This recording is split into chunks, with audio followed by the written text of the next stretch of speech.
Mark, homicide cases like this can drag on in court for months, but this case moved quickly. Less than 24 hours after his return to Ohio, Littleton learned he'll spend the rest of his life in a prison cell. Samuel Littleton avoids eye contact as he walks into a packed Logan County courtroom filled with family members and friends of the 3 people he killed. It's their first time all in the same room, and for some, the pain was too much to take. I was sickened. Just makes me sick to look at him, for what he's done.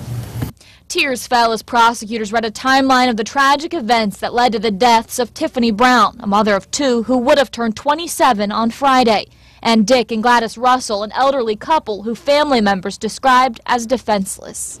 Sam Littleton took 3 innocent lives.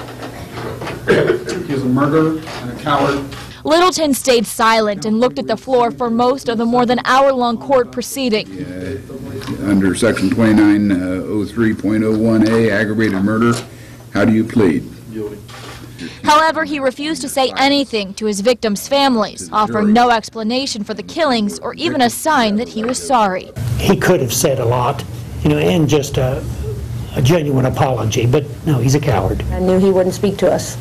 He couldn't look us in the face. He didn't want to have to deal with that. But he'll answer to somebody one day. And in an effort to put the painful past behind them and keep the case from drawing out any longer, the victims' families agreed to a plea deal that took the death penalty off the table. Instead, Littleton will spend life in prison without the possibility for parole.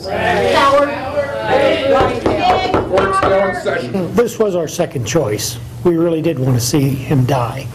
The crimes that he committed are beyond belief. I think most of the family members there today would tell you there's really no punishment harsh enough for these crimes, but they all agree that this does at least provide some closure. Mark, Michelle?